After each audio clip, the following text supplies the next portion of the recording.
Hello and welcome to another round of Championship predictions from the Honest Football Podcast. I'm Craig Savage. With me, as always, is Mr. Daniel Cody. Let's have a quick recap what happened on Good Friday. And in terms of our predictions, it was a bad Friday, especially for myself. I only got 2 points, and that was Coventry winning and Peterborough winning. Daniel Cody did pick up a perfect score overall with a Championship favourite scoreline of 1-1 between Preston and Millwall.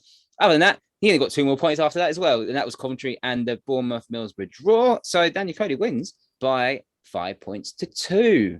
Let's go on to Easter Monday now, and not much recovery time. So we start off with the first game. It is Middlesbrough versus Huddersfield.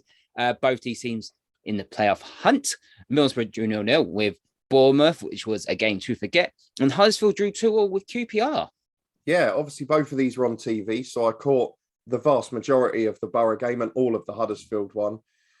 My concern with the Huddersfield game, to be honest, after back-to-back clean sheets and having seen them against Luton last week, is that they did lack defensive discipline. They struggled to defend the ball in the box, which normally we've associated them with being very strong at the back this year. So a slight off day on that front, but still had a goal threat. And a draw yesterday, based on what else happened, is a really good result for Huddersfield because it almost cements their place now, 7 points clear. Borough, solid defensively, resolute against Bournemouth. Sol Bamber at the back was fantastic. I think Sky gave him man of the match. And let's be honest, it's the usual week of who's playing Bournemouth and should have had a penalty because there were 2 handball shouts. The Adam Smith one probably a little bit harsh, but Nat Phillips, it looked like a deliberate handball to me, I'll be honest with you. So Middlesbrough can call themselves unfortunate perhaps, but after the whole result, that was a really important performance for them. This game, Borough is so much better at home. We know that. Huddersfield, one of the best sides in the league on the road. I'm tempted to start with the Championship's favourite scoreline, and I'm sure you would be close there as well. I'm going to go for Borough to nick it because I think it means more to them now. So I'm going to go 2-1 to Middlesbrough. Yeah, Borough have to go for it. Point ideally not good enough, but obviously I said the results kind of went their way, and same with Huddersfield. Weren't particularly great defensively, a little bit too easy to get carved open. QPR were the better side in that second half. A little bit of defensive frailty there, but they did score 2. Well, second goal for Huddersfield was a very good goal with Toffolo's header, bullet header. But I'm going to go for the Championship favourite scoreline of 1-1. But Middlesbrough have to go for it. If they want to cement that playoff spot, they have to win these games now. Playing catch up, but I'm going for a 1-1 draw. Right, next up, I would say it's a relegation 6-pointer, but looking at results from yesterday, it could be just a dead rubber. It's Barnsley versus Peterborough. Barnsley drew 1-0 with Swansea, and Peterborough beat Blackburn by 2-1. Yeah, I think you've called it right, to be honest. I think it is a dead rubber now, given the Reading result, which we'll get to later. And it's a shame, really, because both Peterborough and Derby, who we'll get to later, were fantastic yesterday. Peterborough got that late win against Blackburn. They thought they'd kept themselves in a hunt. Jack Marriott popping up with another great finish on his left foot from the edge of the box. And Barnsley, look, in other circumstances, that would have been a decent result and a decent performance. But the way they reacted to adversity, again, has cost them so often this season. And I do feel for them a bit because we've talked about the Marcus Shop situation a long time. And that is ultimately what's cost them this year. So no winning for Barnsley. They're down. I'm going to sit on the fence here. I think with nothing to play for, it'd be a thriller. I'm going to go 2-2. I'm going to go for a 2-1 victory for Peterborough. 2 draws in the win now. So it's a lot better for them in terms of form. Obviously, Barnsley, the last 3 games, 2 draws and a defeat. Peterborough, yeah, they're doing all right at the moment. It's a shame it's too little too late. Unfortunately, it's got nothing to play for. 9 points behind, but Reading with 4 games to go. It's not ideal. So, yeah, Peterborough to win by 2-1. Right, next up, it's Blackburn versus Stoke at Ewood Park. Blackburn lost to Peterborough by 2-1. And Stoke lost at home again, this time 1-0 to Bristol City. The Stoke result sums up the season, doesn't it? Let's be honest, because just when you think they're finding form, the inconsistency comes in, a poor performance at home to a side, and no goals against a side that have let in, 73 goals this season, tells you everything you need to know. Blackburn, I don't know. I mean, it's hilarious, really, isn't it? If you look at their last 6 games, they beat Derby, they've lost 3, including Reading, Bristol City, and now Peterborough. And they're still only 2 points off the playoffs and have a great chance of making it. The positive, I guess, is Ben Brereton Diaz scored, which was the first time since December, I think, in the league for Blackburn. So that's a massive moment for them. Obviously, Bradley Dack's on the way back. What they've got to hope for is that these players find full fitness and hit form with 3 or 4 games to go, which we're getting to that stage now. I'm going to go for a Blackburn win because, again, Blackburn have got everything to play for. The goals have got to come eventually. So I'm going to go Blackburn to win by 2-0 because they've got the best home record in the league still, hilariously. I'm going to go for Blackburn to win by 2-1. Blackburn do tend to concede goals anyway.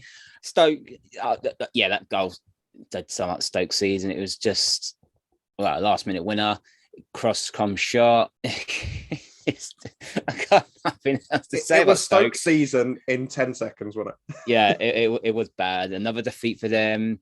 Blackburn, also, the red card didn't help them as well. Even being sent off, gave Peterborough that chance. Another defeat. They are hanging on by a thread in this playoff hunt. Considering they were up there come December, I did say they peaked far too early for my liking. I think Blackburn win this game. I'm going to go by 2-1. Right, next up, it's Blackpool versus Birmingham.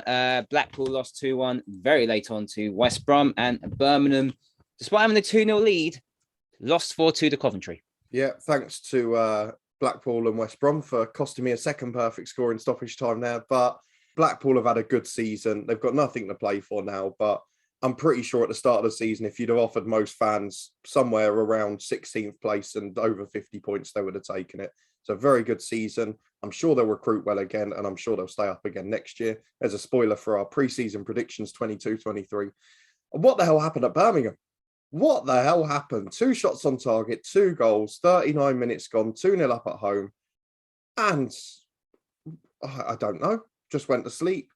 And I think you've got to look at this from a worrying point of view with Birmingham looking ahead to next season. If it wasn't for points deductions, they'd be in the relegation zone.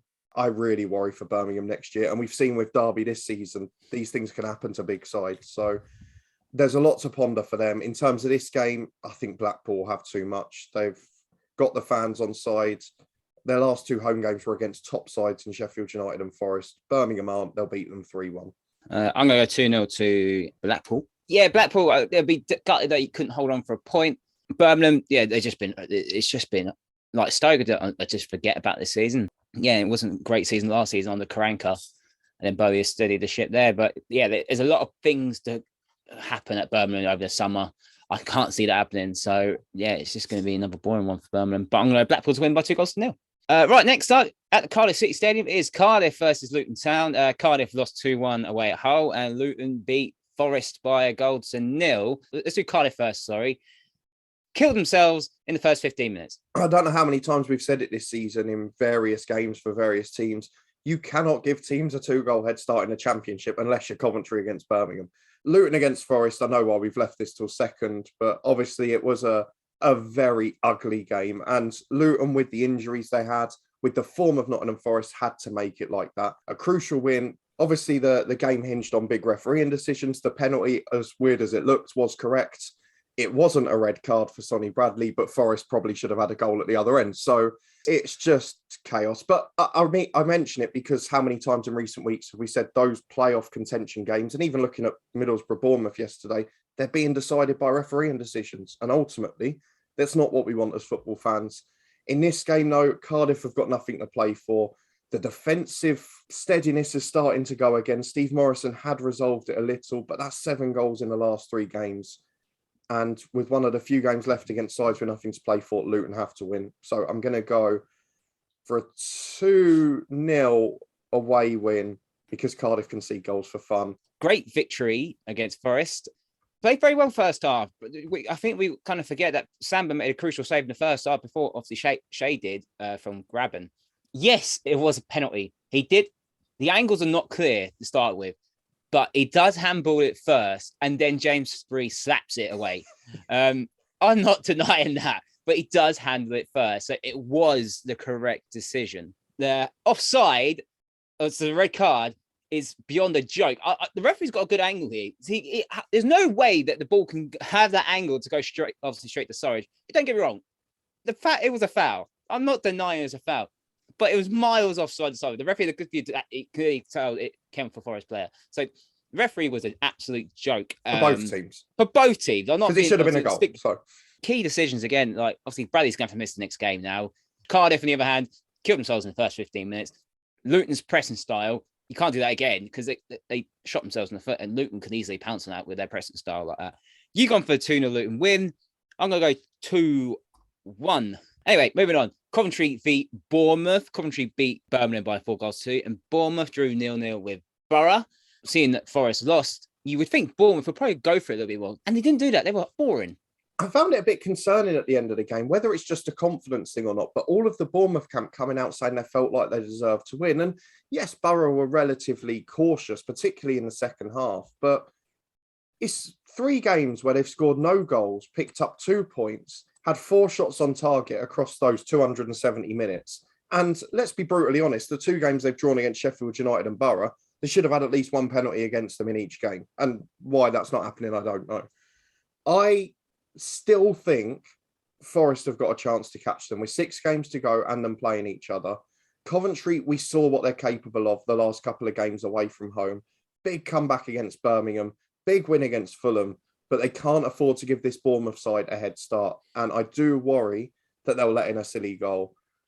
Bournemouth's home form had dried up a little, but away from home, they've still been relatively solid all year. They don't lose many, but I'm going to go for a Coventry win because there's nothing I'm seeing in this Bournemouth side at the minute that's convincing me they're going to win games. So I have to go for Coventry, 2-1, and I could see it being a late one again. Yeah, I probably would have gone for 2-1 to Coventry, to be honest. Obviously, Coventry, I'll go on to them first. Excellent comeback. Set pieces is probably a bit of a worry. Defensively wise, they did concede 2 set pieces. However, they did score from 2 set pieces. Well, pretty much most of them felt like set pieces. Credit to them coming back. 2-0 down to 2-2 at half time. That did change the flow of the game. I always felt Coventry were going to win the game after they get at least 1 back. Bournemouth, I thought they were really, that really annoyed me. They could have gone for it and they didn't. I don't know if there's a shadow in themselves. I think they're just very cautious, and these sort of fixtures, you've got to go for it, especially when you're at home. You've got to go for it. And they didn't. And again, I can understand where the Bournemouth fans' frustrations are, but they're away from home. CBS is a tough place to go to. I'm going to go 2-2 in this game. Right, moving on. Millwall versus Hull at the New Den. Millwall drew 1-1 with Preston, thanks to Murray Wallace's brace. Hull beat Cardiff by 2-1. 2 wins in a row now for Hull. Yeah, 2 good wins as well. Away to Borough was a great one, and they backed it up. I wonder if this one's going to be a little bit more difficult because the way Hull play out from the back, the way most of this season they've defended set pieces, you have to think they're going to play into Millwall's hands, surely. And Millwall, look, the last time they played a side nearer the bottom of the league, they battered Barnsley 4-1 at home. And Millwall are only 3 points off the playoffs. And I know they had a little dip at the start of April, but in terms of the last couple of months, they're one of the best form teams in that top 10 or 11. So I still think Millwall have got a chance of making it. I think they'll win this game comfortably. Hull have done their job. Well done to them. But Millwall are going to win this game. I'm just going to go calm, comprehensive, 2-0, the usual classic when Millwall are on form. Yeah, I'm going to go for a 2-1 Millwall win. Yeah, Millwall, obviously, they should have really taken a chance. I know Everson made 3 saves in one movement, one go. Murray Wallace with obviously an own goal, and then an equaliser with a lovely header, by the way. Oh, yeah, 2 great wins. Started on the front foot, as I said, and they took the chances. Lovely to see him playing a black kit, by the way. That kit is absolutely gorgeous. It's not going to work. It's a game though for me, unfortunately. So I'm going to go for a 2-1 Millwall win. Right, next is QPR versus Derby. QPR drew 2-2 with Huddersfield, and Derby beat Fulham by 2-1. Yeah, and I'll tell you what, that Derby second half is one of the best performances I've seen this season from them. They came back brilliantly. The counter-attacking goal for the equaliser was just fabulous. And you saw how Derby were set up to play. They've got the one thing you've got to give Wayne Rooney, they've got an identity. I know they've got a lot of young players on that side, but they beat the press, they got out, and they played some fantastic counter-attacking football down the flanks. QPR, as you mentioned a bit earlier on in the Huddersfield one, probably, again, that second half performance, the best we've seen from them in a long time. So it bodes well for a good game on Monday. QPR, very outside chance at the playoffs now. They'll have to win all 4 games to make it. Derby, despite their victory, are probably down, which is a shame, really, because they would be on 52 points and comfortable. But the bigger news for Derby is that, look, the new prospective owner was there. It looks like it's going to happen, and they've got a club to support next season, which is more important than anything else. QPR, the signs tell me that they're going to win a game at some point. And Derby away from home, for all of their quality at Pride Park, have been poor this year. I think this will be the day. I'm going to go QPR to win 3-1. Lyndon Dykes looked a handful, was back in the side. They've got a couple of defenders back. They've got to win. No wins for either side for me. 1-1 will be the scoreline. Derby are atrocious away from home. QPR have been just atrocious. But when they've got nothing really much riding it on, it actually are a good side. Put a lot of pressure on. I think they kind of learned from Luton when they do have Luton had that little bit of possession on the ball, a little bit of pressure. Huddersfield are there to be exploited. And they did that. They did it better than Luton because they scored. There were some good performances out there for QPR. I'll be honest, his chair was good. Left back, McCallum was very good. So he cleared it off the line before the equaliser for chair. So it's a positive result. However, for the playoff race, it's not ideal. They needed to win that game as well. I can't believe they were third at one point not long ago. Now they're 12th. So it shows how rubbish they have been in 2022, QPR. Derby, excellent win. It's in vain now. But there's positive signs if they can see. Well, it's going to be hard if they're going to keep players for next season. Obviously, the wage budget will have to go down. Like people like Tom Lawrence is obviously going to be on a high wage. And then obviously rebuild it. They've got some good youngsters there at Derby. They're working really hard. If Wayne really does decide to stay, which I think he kind of said he does want to, then it's going to be it could be a good season next season in League One for Derby. It's going to be a tough one because look at all the teams are in there, but it could be a good one for Derby. But for me, I'm going to go for Championship favourite scoreline of 1-1. Right, next up, it's Reading versus Swansea in the battle of let's just rename our stadiums to absolute rubbish. Reading beat Sheffield United late on by 2-1 at Bramall Lane, and Swansea drew 1-1 with Barnsley. A very important moment for Reading, and I think you could tell that from the celebrations. To be pegged back late on and then still go and nick the winner, look, it's the goal that saved them, isn't it? Let's be brutally honest about it. That goal is the goal that will keep them up. Swansea, disappointment follows. 3 brilliant performances, 3 good results, and then just drop a clanger. They're still unbeaten. Any last chance they might have had at the playoffs is gone now, because if they won that game, they would have been on 60 with a game in hand and looking in pretty good form, but you can't afford to drop those points. Will Reading drop off now? Because that must be the moment where the squad think they're safe too. And I just wonder if now you're going to get a big sigh of relief and then suddenly see their old defensive problems reappear. So against all the odds, I'm going to go for a big Swansea win. And I know recent form wouldn't suggest that for Reading. I'm going to go for Swansea to win by 3-1. And I think that Reading will be too relaxed after being safe. I'm going the opposite way. I think Reading will beat Swansea. Paul Ince has found that momentum and he's made us look silly. But no, he's somehow got the best out of this Reading side, and they keep getting late winners. No team that's near the bottom should concede late on and then go on to score a winner. That normally happens to the teams at the top with that momentum. So credit to Reading there that they've picked up that late winner on that little bit of good form. Celebrations pretty much show that it's near enough there. They're on that good ride at the moment, so I'm going to go for a 2-1 Reading win. Right, 3 games to go. Bristol City versus Sheffield United at Ashton Gate. Bristol City won late on against Stoke, and Sheffield United lost late on to Reading. Will that Sheffield United result end up costing them a place in the playoffs? That's all I'm asking, because, it's criminal. I can't remember who it was against. They had one game like that right at the start of the season as well, where they equalised in stoppage time and then conceded in like 96th or 7th minute. But it was a familiar tale. That was the key point, because under Paul Heckingbottom, we've credited Sheffield United defensively by letting poor goals, and there's signs that, we've said it before, whoever gets into those playoffs places, the pressure then starts to show. And I just wonder if we're maybe not going to look so silly after all. But regardless, they're up in the fight, and other results meant it didn't really harm them too much.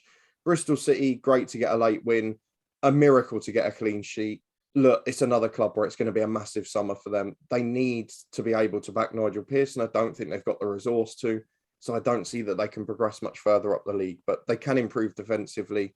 They're no way going to get back-to-back clean sheets. Sheffield United are all right away from home, but they don't score a huge amount, 21-21. So the odds are they'll score 1. Championship's favourite scoreline, 1 apiece. I'm going to go for a 2-1 Sheffield United win. I think Sheffield United will bounce back. Bristol City, yeah, great win. No problems with that. It looked like there was nothing to talk about. Starting Bristol City and then Bristol City. Apart from the scuffle between Bentley and that was too over funny. The hoardings. That was ridiculous. Over the hoardings, back under the hoardings, over the hoardings again, and then the photographer probably wanted to get involved as well. It was comical, silly stuff. It's not Atletico at Man City, but it ranked up there. To be honest.